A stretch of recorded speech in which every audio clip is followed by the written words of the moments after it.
Hello, my name is Jesus, and I'll be doing the fourth speech on the Teaching Project Speech.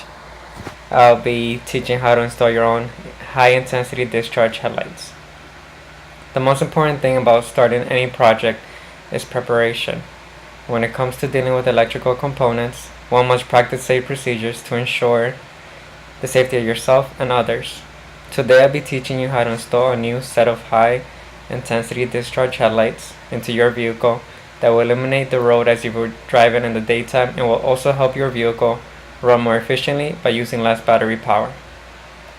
The type of bulb that we are installing today is powered by gas named xenon that is heated inside the bulb casing to project a bright white and blue light.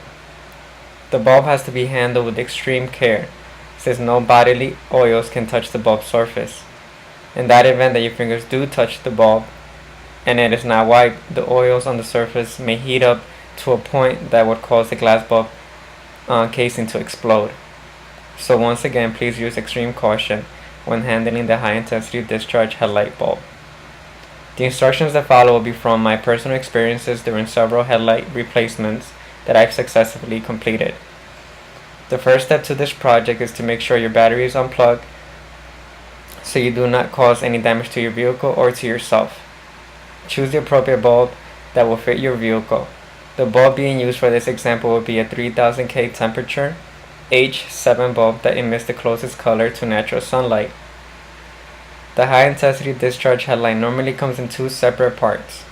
The first part of the kit is the ballast that is shaped like a small box, which regulates the amount of power sent to the bulb, and then your actual bulb. The kit comes with two of each of these items, and all cables will be clearly marked in either a black or red color.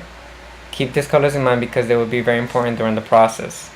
And here I have an example of what a ballast looks like.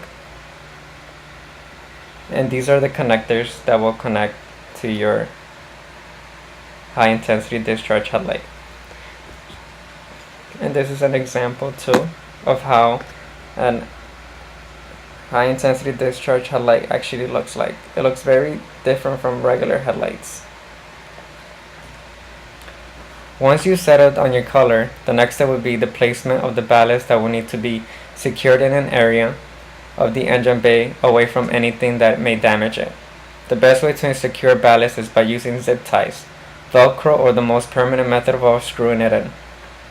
The ballast would ideally be placed near the entrance of where you will be placing your high intensity discharge bulb to avoid stretching the cables too much.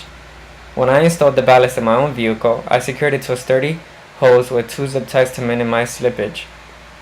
The ballast has one male end with two tips, one negative and one positive, and one female end that would have the power plugged into it.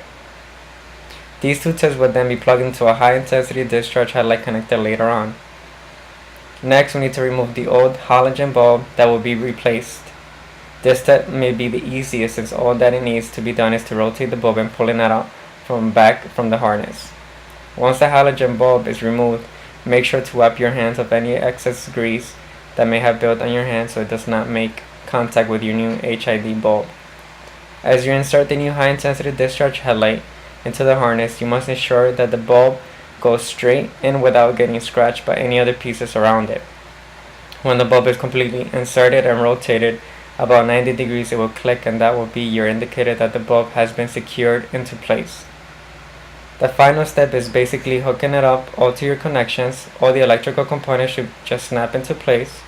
Once all the cables are connected, all that is left to do is to connect the car battery and turn your lights on. If the polarity of the cable connections were installed correctly, then your lights should flash and begin to warm up.